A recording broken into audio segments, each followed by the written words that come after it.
শক্তিমান ভীম, নকুল, সহদেব আর আপনি ধর্মপুত্র, আপনারা আমার কৃতজ্ঞ অভিবাদন গ্রহণ করুন। আমি সর্বজ্ঞা নই, যোগ্য ভূমির অগ্নি থেকে আমার জন্ম, ধর্মাধর্মের ক্ষুরোধার পথ আমার অজানিত। আর্যপুত্র, আপনার বিচার তাই আমার পক্ষে ধৃষ্টতা। আপনার কোনো বিচরণ নেই, আপনার ধর্ম আপনাকে রক্ষা করেছে বিকার থেকে। কৃতজ্ঞতা জানান সে ধর্মকে।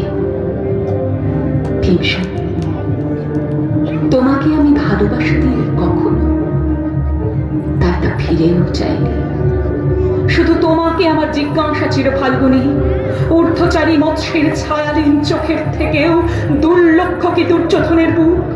বলো সত্য করে, প্রেম নয়, শুধু পৌরুষের আস্ফালনী ছিল পাঞ্চালী বিজয়ের পটভূমি।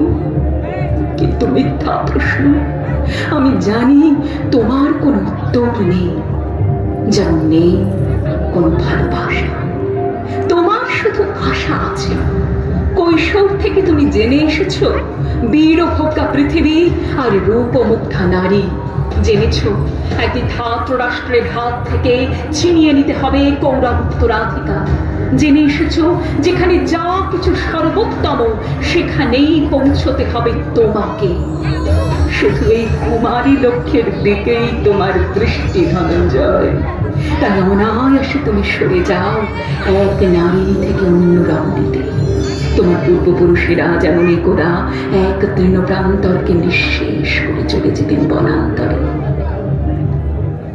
এই দৌত সভায় দাঁড়িয়ে আমাকে জানতে হলো নারী শুধু কয়েক প্রহরের বিলাস সঙ্গিনী, মণিময় হার, শত সহস্র তরুণী দাসী, দান্ত মাতাঙ্গ, গন্ধর্ব প্রেরিত অশ্বযুধ। আর আমি পাণ্ডপুত্র বধূ। এক পংক্তিতে দাঁড়িয়ে আমরা